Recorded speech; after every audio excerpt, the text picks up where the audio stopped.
Une petite fille à l'allure négligée, couverte de terre, poussa la lourde porte vitrée d'une banque luxueuse. L'air conditionné la saisit, un souffle glacial contrastant avec la chaleur d'une après-midi en Provence. Sa voix, à peine un murmure, tremblait lorsqu'elle s'adressa au vide de l'immense hall. « Je voudrais déposer un chèque. » Le directeur de l'agence, Stéphane, un homme à l'élégance rigide et au regard acéré, la toisa de haut en bas.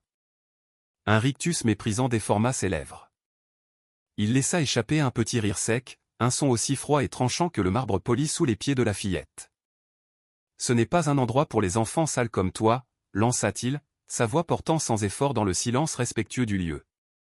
D'un geste théâtral, il lui arracha presque le chèque des mains, le déchira en 4 morceaux devant le regard médusé de quelques clients et employés, puis jeta les fragments dans une corbeille à papier chromé, comme s'il se débarrassait d'un déchet immonde. Manon, la fillette, sentit une vague de chaleur lui monter aux joues, une brûlure de honte si intense qu'elle en eut le souffle coupé. Elle serra les poings, ses petits ongles s'enfonçant dans ses paumes, lutta de toutes ses forces contre les larmes qui piquaient ses yeux, puis tourna les talons et sortit en silence. Ce que Stéphane et ses collègues ignoraient, c'est que cet enfant n'était pas une simple vagabonde égarée. Dans quelques heures à peine, elle leur donnerait une leçon qui bouleverserait à jamais leur vie et leur carrière. L'histoire commence un mardi après-midi ordinaire dans un pittoresque village de Provence. L'agence de la Banque du Val-de-Loire, une institution financière réputée pour sa discrétion et sa clientèle fortunée, bourdonnait de son activité habituelle. L'atmosphère était feutrée, les employés affairés se déplaçaient avec une efficacité silencieuse, et une poignée de clients, visiblement habitués au luxe, attendaient patiemment leur tour. Personne ne prêtait vraiment attention aux allées et venues, jusqu'à ce que la porte s'ouvre pour laisser entrer Manon, 11 ans. La fillette était méconnaissable. Ses cheveux bruns étaient un enchevêtrement de nœuds, parsemés de brindilles et de feuilles. Son visage portait les stigmates de ses jeux, de larges traînées de terre séchée dessinaient des motifs abstraits sur ses joues. Son t-shirt, autrefois blanc, était devenu une toile d'éclaboussure de boue. Ses baskets roses, témoins de nombreuses aventures, arboraient désormais une couleur indéfinissable, un brun terreux et tenace. Elle arrivait tout droit de l'aire de jeu du village, où elle avait passé des heures à jouer à cache-cache derrière les vieux platanes, à construire des forteresses éphémères dans le bac à sable et à glisser sur le toboggan encore humide de la dernière averse. Ses parents, Nicolas et Valérie, étaient restés à l'extérieur, sur le parvis de la banque, absorbés par des appels professionnels urgents qu'ils ne pouvaient remettre. « Manon, ma chérie, attends-nous à l'intérieur, d'accord ? On arrive dans un instant, » lui avait dit Valérie avec un sourire rassurant. La fillette avait hoché la tête et était entrée seule, serrant contre elle son petit sac à dos d'enfant décoré de licornes scintillantes. À peine eut-elle franchi le seuil que les regards convergèrent vers elle. Une caissière, le regard fixé sur son écran, donna un coup de coude discret à sa collègue. « Regarde-moi ça », chuchota-t-elle en étouffant un rire. L'autre se tourna, feignant la désinvolture, et écarquilla les yeux. « Mon Dieu, on dirait qu'elle sort de la forêt. » Manon, ignorant les murmures, traversa le hall et se dirigea vers le comptoir central, celui réservé à l'ouverture des comptes et aux opérations spéciales. Elle voulait déposer un chèque de 10 000 €, un cadeau d'anniversaire de sa grand-mère. C'était une somme colossale pour elle, un trésor qu'elle souhaitait mettre en sécurité sur le compte que ses parents avaient ouvert à son nom. « Excusez-moi », dit Manon de sa voix fluette mais polie. Le directeur, Stéphane, sanglé dans son costume bleu marine impeccable, les cheveux figés par une quantité excessive de gel, leva les yeux par-dessus ses lunettes de créateur et fronça les sourcils. « Oui. Tu es perdue, petite ? » ?»« Non, monsieur. Je voudrais déposer ce chèque. » Stéphane prit le papier froissé que Manon extirpa de son sac à dos. Il l'examina avec une grimace de dégoût manifeste, comme s'il craignait de contracter une maladie au simple contact du document. « Mais c'est tout sale, ça. Tu as trouvé ça où ? Dans une poubelle ?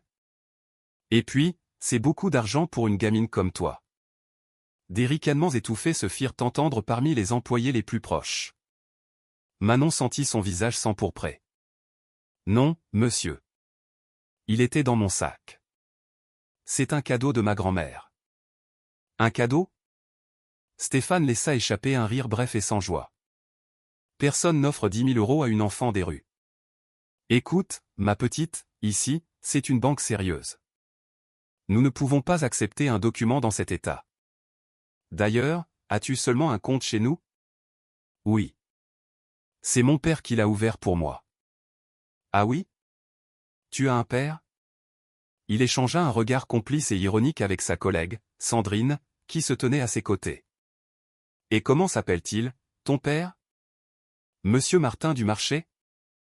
D'autres rires fusèrent. Manon ne comprit pas la blague, mais elle en saisit parfaitement le ton cruel. Elle sentit ses yeux la piquer. Mon père s'appelle Nicolas. Nicolas comment, ma grande? Tu crois vraiment qu'on va perdre notre temps à chercher un compte avec ce torchon? Regarde-moi l'état de ce papier. Il agita le chèque en l'air avec un geste théâtral. On dirait qu'il a survécu à une inondation. Sandrine s'approcha, croisant les bras sur sa poitrine avec un air supérieur. Tu es sûre que ce n'est pas une farce, fillette? Qui t'a envoyé ici? Manon déglutit avec difficulté. Personne. Je voulais juste le déposer. Écoute, ma chérie, dit Stéphane, adoptant ce ton faussement patient que les adultes utilisent quand ils veulent paraître bienveillants tout en étant condescendants.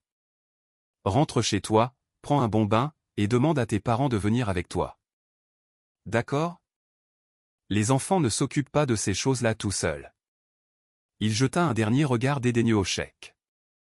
De toute façon, c'est à peine lisible.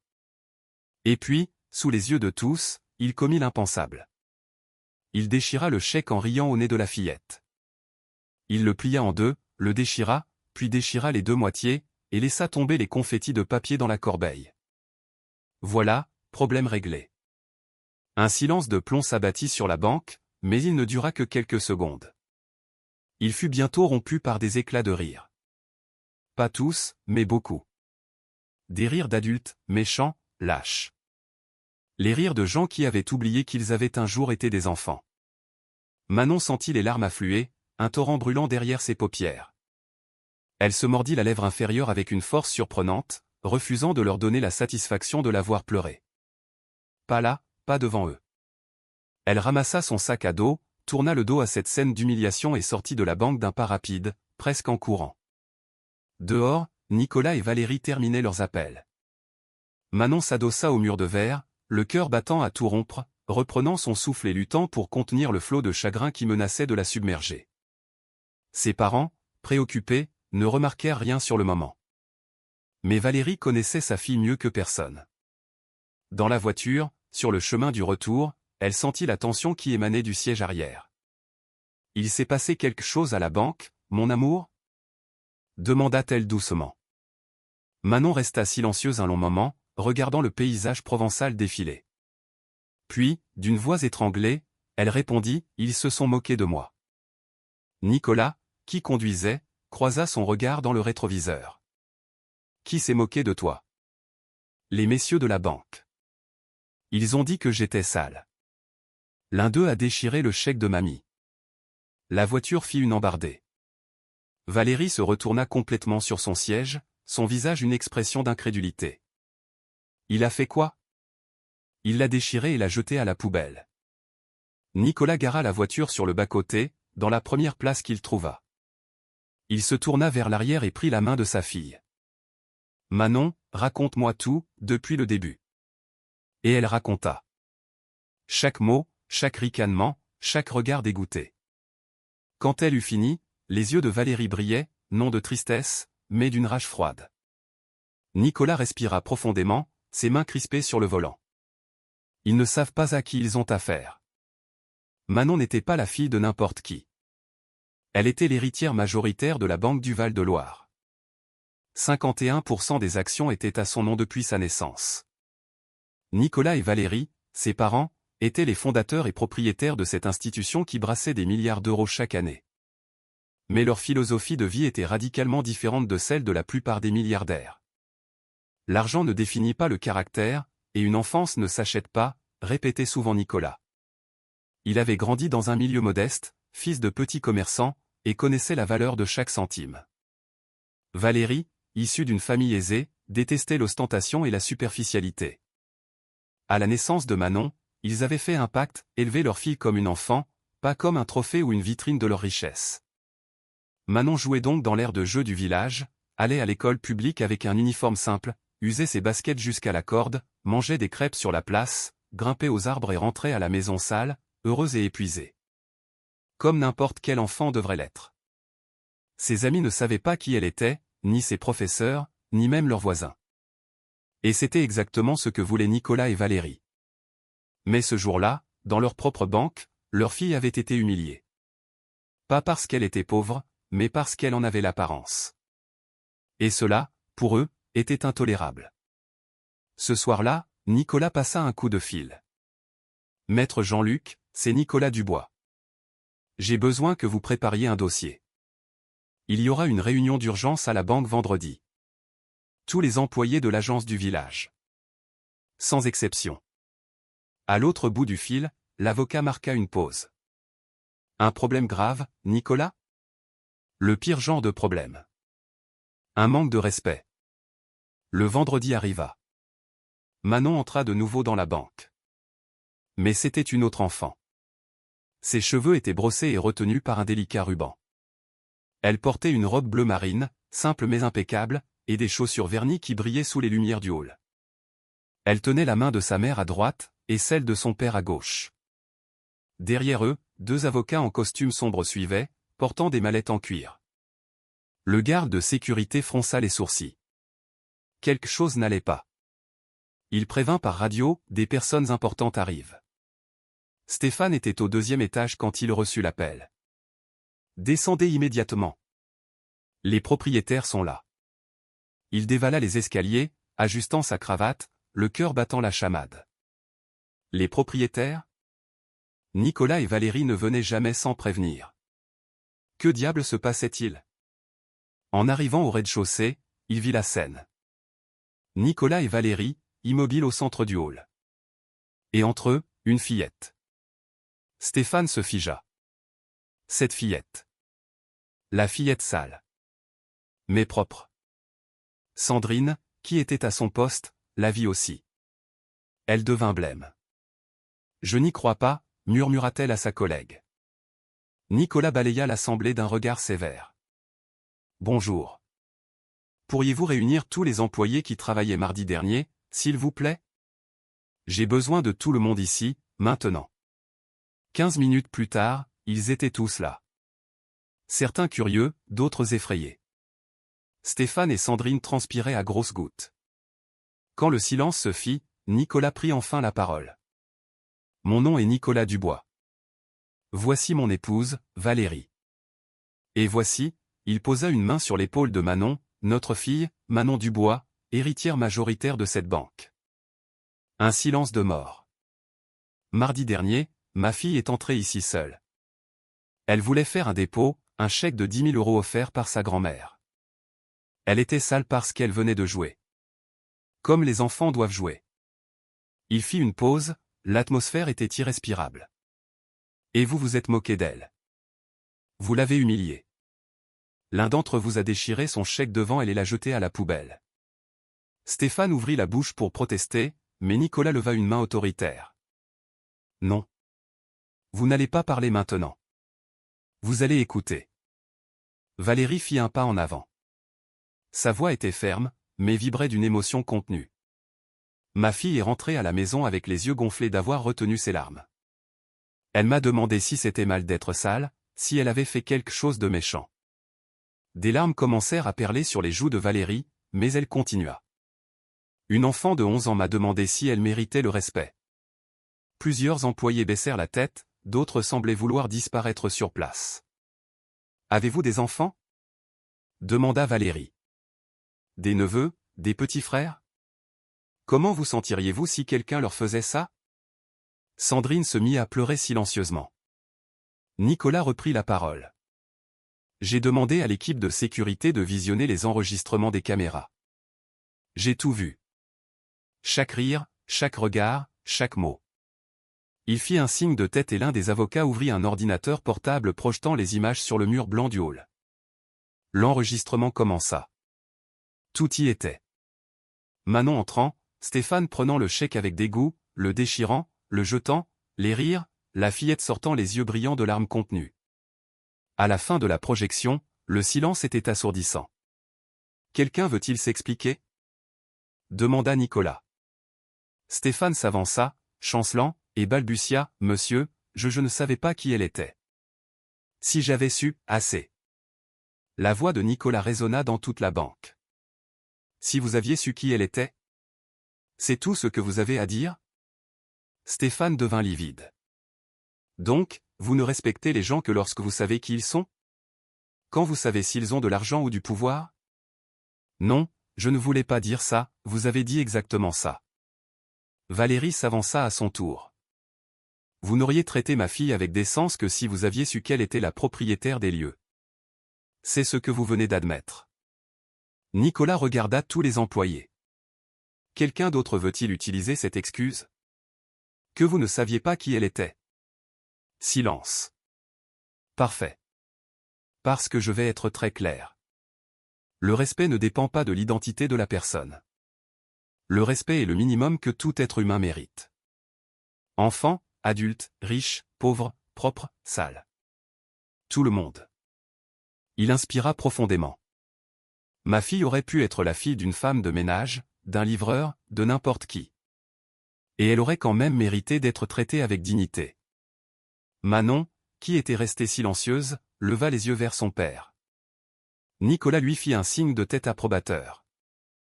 La fillette s'avança et regarda Stéphane droit dans les yeux. Quand elle parla, sa voix était basse, mais d'une clarté cristalline. « Si je n'avais pas été la propriétaire de la banque, est-ce que vous m'auriez demandé pardon? » La question tomba comme une bombe. Stéphane ouvrit la bouche, la referma, l'ouvrit de nouveau. Aucun son n'en sortit. Personne ne pouvait répondre, car tous connaissaient la vérité. Non, il ne se serait pas excusé. Il n'y aurait plus pensé, l'aurait oublié en 5 minutes. Manon continua, « Mon père et ma mère m'ont appris que tout le monde mérite le respect. Peu importe les vêtements, peu importe si on est propre ou sale. Vous n'avez pas appris ça, vous? » Des larmes se mirent à couler sur les joues de Stéphane. Sandrine sanglotait maintenant ouvertement. Nicolas reprit la parole, sa voix ne laissant place à aucune discussion. Par conséquent, la décision que Valérie et moi avons prise est la suivante: tous les employés qui ont participé à cette humiliation, qui ont ri ou qui sont restés silencieux à regarder sans rien faire, sont licenciés. Immédiatement. Un murmure de choc parcourut l'assemblée. Sans exception. Vous recevrez toutes vos indemnités, mais il n'y a pas de place dans cette banque pour ceux qui ne comprennent pas la base du respect de l'être humain. Mais, monsieur, tenta quelqu'un. Il n'y a pas de mais, le coupa Valérie. Vous avez eu la chance de bien agir. Vous avez choisi de vous moquer d'une enfant. Les avocats commencèrent à distribuer des enveloppes, les lettres de licenciement. Stéphane était anéanti. Je suis désolé. Je suis vraiment désolé. Nicolas le regarda avec une lueur de tristesse. Je veux bien croire que vous le soyez. Mais être désolé n'efface pas ce que vous avez fait. Ça ne rend pas à ma fille la dignité que vous lui avez enlevée. Dans les jours qui suivirent, la nouvelle se répandit.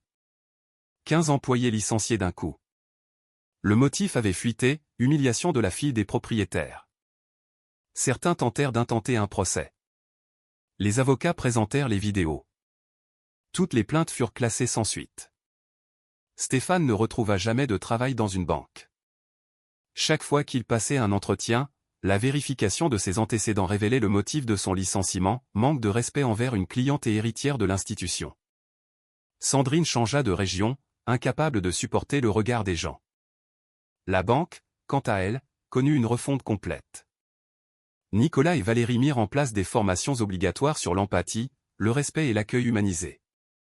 Ils recrutèrent de nouveaux employés avec un profil très spécifique, des gens qui traitaient bien tout le monde, indépendamment de leur apparence. Manon retourna jouer à l'air de jeu, se salir, être une enfant.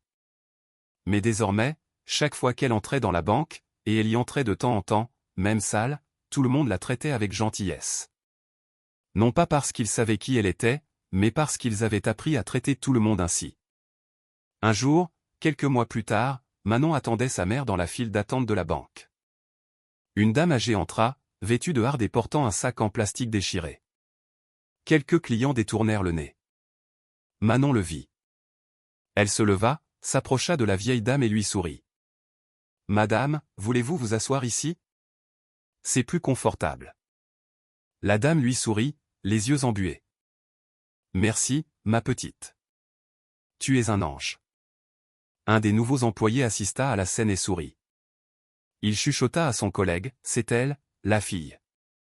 La propriétaire de la banque. L'autre le regarda, surpris.